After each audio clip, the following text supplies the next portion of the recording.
See you soon. Over the course of the pandemic, we have seen federal and state governments hand out a lot of money to Americans, but something that's not talked about enough is the rampant fraud that is occurring every day, costing the taxpayers hundreds of billions of dollars when it comes to unemployment benefits. Here to talk about combating the fraud is Indiana Congresswoman Jackie Walorski. Welcome back to Wake Up America, Congresswoman.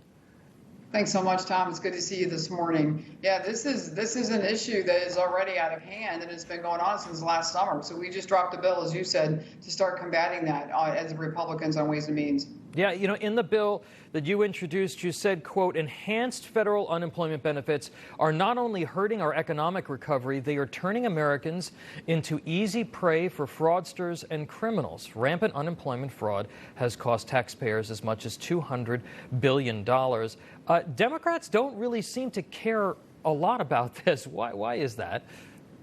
You know, I think they are turning a blind eye to the fact that this unbelievable amount of extended unemployment, which now goes through September, they're believing that this isn't really happening. They don't want to put safeguards on this massive amount of money that they're sending out to people to stay home and not work. But what is happening, this actually, Tom, could go down in history as the greatest ripoff of taxpayer money we've ever seen. This could get as high as $200 billion. And so I held a hearing for the Republicans on the subcommittee that I chair, and to listen to people from all over the country. There is not a state that is exempt.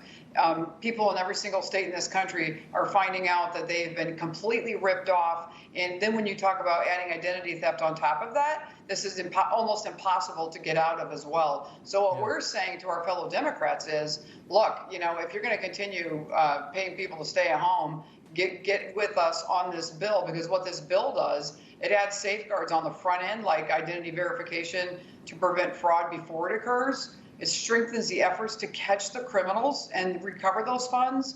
And then it adds protections for taxpayers and victims of identity theft. So these are real common sense parameters that we believe with law enforcement, for what we've learned. This will help curtail this, but we've got to have a bipartisan approach to this, or taxpayers are going to continue to get ripped off.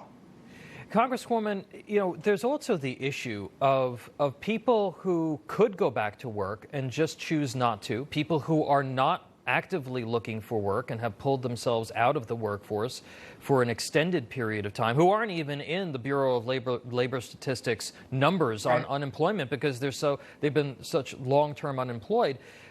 So what can be done about folks who turn down gainful employment or aren't looking for work, who still want to collect this money?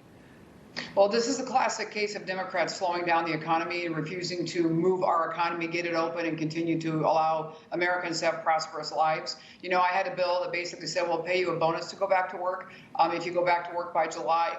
And we've seen help wanted signs all over my district, all over the state of Indiana, and all over the country. And so our House leadership sent a letter out. I joined them last Friday to every Republican governor in the country, asking them to please stop the extension of the benefits, the federal benefits. Please go back down to those state level benefits. And I'm happy to say on Monday morning of this week, the state of Indiana's Governor Eric Holcomb, did that. I think we're up to over 20 states now that are cutting those extension of federal benefits. And, you know, that is just good news for employers in my district. It doesn't matter if you have 2 employees and you're a mom and pop shop on Main Street, or if you're a production facility generating manufacturing and have 5,000 employees. This is a key of getting people back to work. And when we talk about the global supply chains are broken, they are, because the people that are putting raw materials together in the other states, they're not working either. So this is a nationwide fix.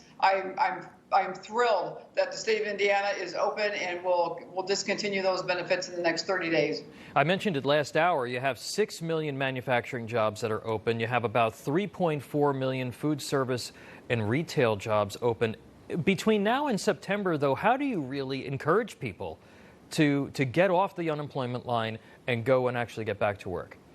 Well, I think the elimination of these extended federal benefits is certainly going to be a step in the right direction. And I think what we're going to find is, as people come back and as our economy continues to pick up, I really do think that, you know, there's not an employer in this country that can compete against the federal government. We've got to stop that. We've got to get out of that concept, and we've got to get back to work and realign our fellow Americans on the American dream. It's theirs too, and they can have it. And, you know, there's been a 16-month hiatus of this, but I think that we're heading in the right direction with what we're offering people. Bonuses to go back and be a part of the successful Americans putting our economy back on track. Democrats are not helping this.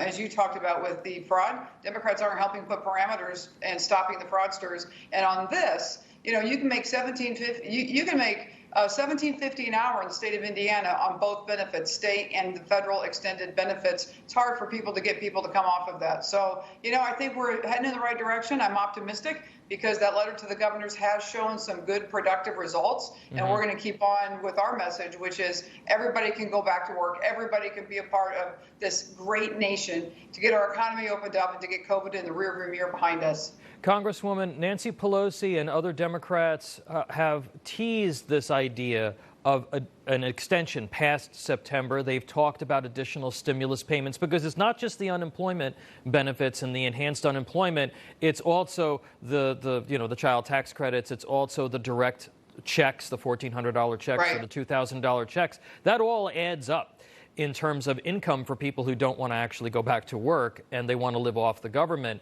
Are you hearing that there's an appetite among Democrats to actually continue to keep this gravy train going?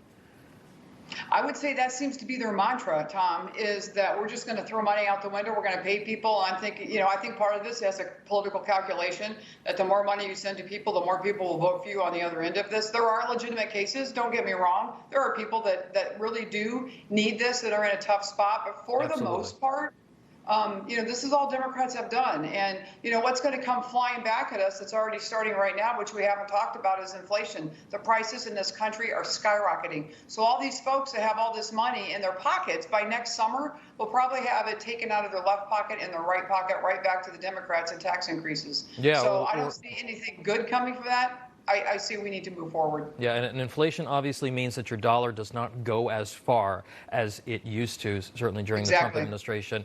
Representative Jackie Walorski, thank you so much for being with us. Thanks so much. Have a good day.